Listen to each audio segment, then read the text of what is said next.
Hey y'all, Griffin, Kaleb, and Ella here. We are gathered here today to construct an argument. Piece by piece. Brick by brick. That's right, we are talking Legos. Lego began as a Danish toy company in 1932 with a simple vision for kids to play well. Derived from the Danish leg godt, the company emerged as a frontrunner for children's entertainment. This trend has expanded into an empire of multimedia franchise, selling toys, television shows, movies, and video games, with every on-screen product being sold with a connected set. Focusing specifically on LEGO Group original media, we found an inherent contradiction between LEGO's message of sparking limitless creativity and imagination within kids, and the company's constant need to push out new products. Using LEGO NINJAGO, Masters of Spinjitzu, the LEGO Movie, and Piece by Piece as case study media, we've identified a pattern in LEGO's franchise. By blending muddled themes of creativity and a branded visual style with the influence of a product agenda, LEGO builds stories that enable imagination within a set framework conducive to selling products, isolating what the messages say from what they actually mean. There's a clear spirit that LEGO aims to instill in its users. It's that magic spark of creativity and imagination that the linking bricks unlock in kids. This is represented perhaps in its purest form in Pharrell Williams' autobiographical documentary, Piece by Piece. Released in 2024 and directed by Morgan Neville, it fittingly chronicles Pharrell's journey as an artist. Unconventionally, however, the whole story is told through, you guessed it, Legos. It'd be cool is if, we told my story with Lego pieces. Seriously? Yes. Lego. Yes. Williams' unusual choice is clearly motivated by his draw to Legos' boundless possibilities. The movie was marketed with the tagline, "Turn up the volume on your imagination," which says it all.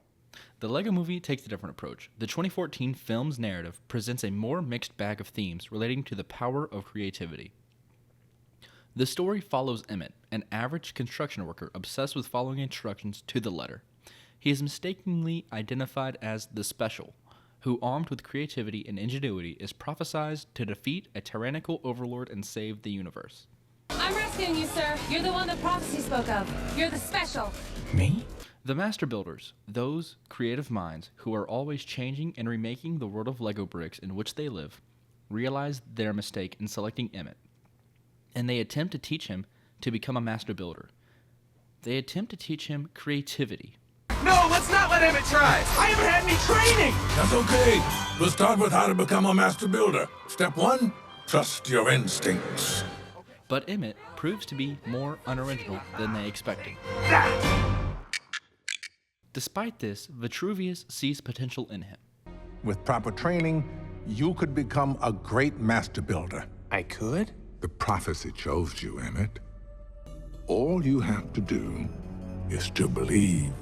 The whiplash that Emmett endures in his journey to hone creativity and stray from the use of instructions sends him into a low place. He is told he has the power, and all he must do is believe in himself, but is constantly belittled by other master builders. Though the movie's ultimate message is resounding, the villain is defeated by using the instructions. Well, what's the last thing Lord Business expects master builders will do? Build a spaceship? Kill a chicken? Marry a marshmallow. No! It's follow the instructions. You can't work together as a team. But when I had a plan, and we were all working together, we could build a skyscraper. The film's narrative preaches defiant and boundless creativity, but every brick seen in the movie is part of a complete set with intricate and comprehensive instructions available for purchase. Even the creations of the master builders, ultimately undercutting the message's implications for audiences. This tells audiences that Legos are the key to creativity, but let us do the work. We will provide you with the pieces. You only need to follow the instructions. While the LEGO Movie came out in 2014, the deal struck with Warner Bros. To make it dates all the way back to 2009. The same year, the company conceptualized the now successful LEGO NINJAGO line. The NINJAGO series was released in 2011 to mark LEGO's first major success in media entertainment. There had been LEGO movies before this point that had achieved successes of their own, but NINJAGO resonated with audiences so widely that the series continues to see installments to this day. However, the show looks very different nowadays than when it began. In the pilot episode, The ninja's growth and development culminates in utilizing a technique known as the tornado of creation to defeat the skeletons in the climax. The tornado allows the ninja to make weapons or vehicles out of their surroundings, not dissimilar from the master builders in the Lego movie. This technique is treated as special, and yet we see it utilized to build these unique creations only twice more in the first season, and never again for the rest of the 15 seasons of Ninjago. The ninjas instead utilize whatever vehicles or weapons already exist in the world to defeat their enemies, not dissimilar from children simply playing with pre-made sets instead of creating their own. The detail and expanse of the Lego movie is undeniable. From the sparkles surrounding Unikitty to the title cards, everything on screen is a real Lego creation that's been built brick by brick for stop-motion footage that was then digitized. Nothing was cheated, and the results are hyper-realistic. It looks like a world completely crafted from bricks, because it is. Every part of the film, except one, the relics, or real-world objects that have landed in the Lego world through human interventions, serve Lord Business as devices to torture and pain. This one is the Cloak of Bandaid. I hear it's super painful to take off. You want to try it on? Well, no, but thank you. This presentation of non-Legos as otherworldly, dangerous, and villainous establishes that anything that is not Lego is inherently evil. To quote the movie's hit single, "Everything is awesome," to make an addendum, everything is awesome as long as it's Legos. Lego Ninjago, on the other hand, had its style originally quite distinctly not Lego. Early Lego Ninjago, due in part to technological limitations of 2011, very much looked like hyper-realistic Legos being played with on animated sets with distinct visual lines where Legos ended and the world of the show began, emulating how kids play with Legos on non-Lego surfaces. As the show has gone on, the attention to background elements has grown to be more seamless, finding ways, while still not being Lego, to capture that specific Lego look, leaving behind the play-like style of the first series. In fact, the entire style of the show changed going into the 8th season, emulating the character designs from the Lego Ninjago movie and keeping everything within strict creative boundaries set forth by these movies. For Piece by Piece, the brick animation style was a genius choice for this film, because the interlocking pieces act as a poignant, tactile, and visual metaphor for the synesthesia that Williams experiences.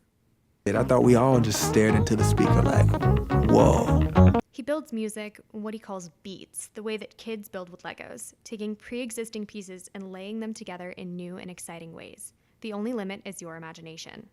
The boundless nature of Legos and artistry explored in the documentary is a moving narrative device, but the nature of the product and the use of a brand as a visual style meant that there were rules and guidelines to be followed. Director Neville worked hard to maintain a consistent Lego visual style, beautifully and creatively imagining our world in Legos while conforming to a lot of brand requirements to comply with the face of the children's toy, including censoring marijuana use as PG spray and adapting bikini designs to not show figures as butts. The film's team was provided a 130-page manual of rules by Lego and the stipulation that the final product be PG, highlighting the crossroad filmmakers encountered between creativity and innovation and the constraints given when using the Lego name.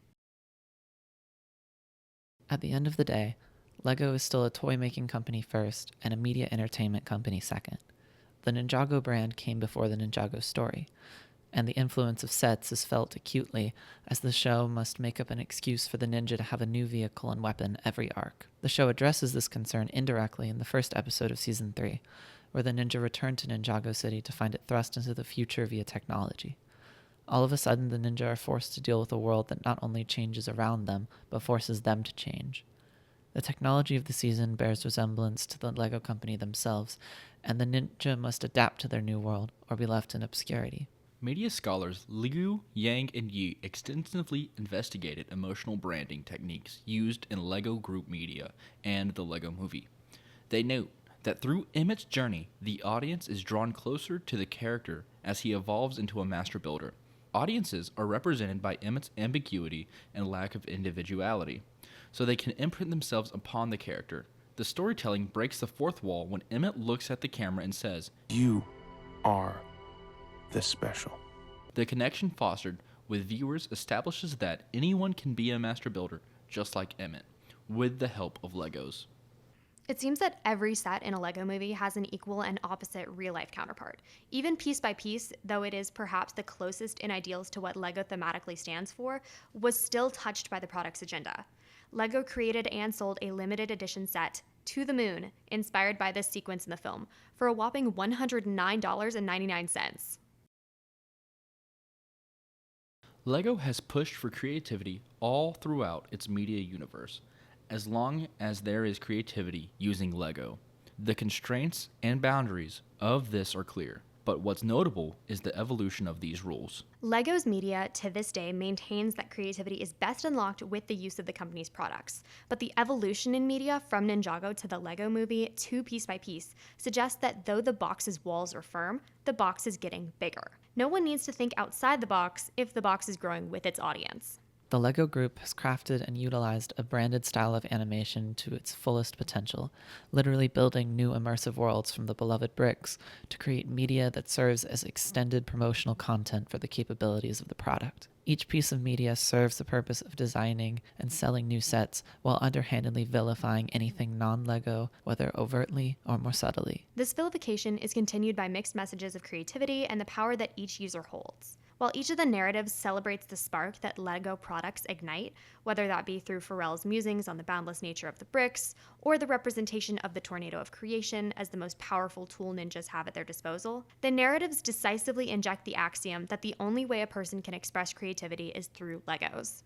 Each genius aspect of the franchise's media works as a flawless cog in a greater convoluted system to sell more toys. The resulting product is a synergetic, entertaining, and simultaneously inspiring cash cow. Audiences walk away from every encounter with the understanding that everything is awesome. As long as everything is made from Legos.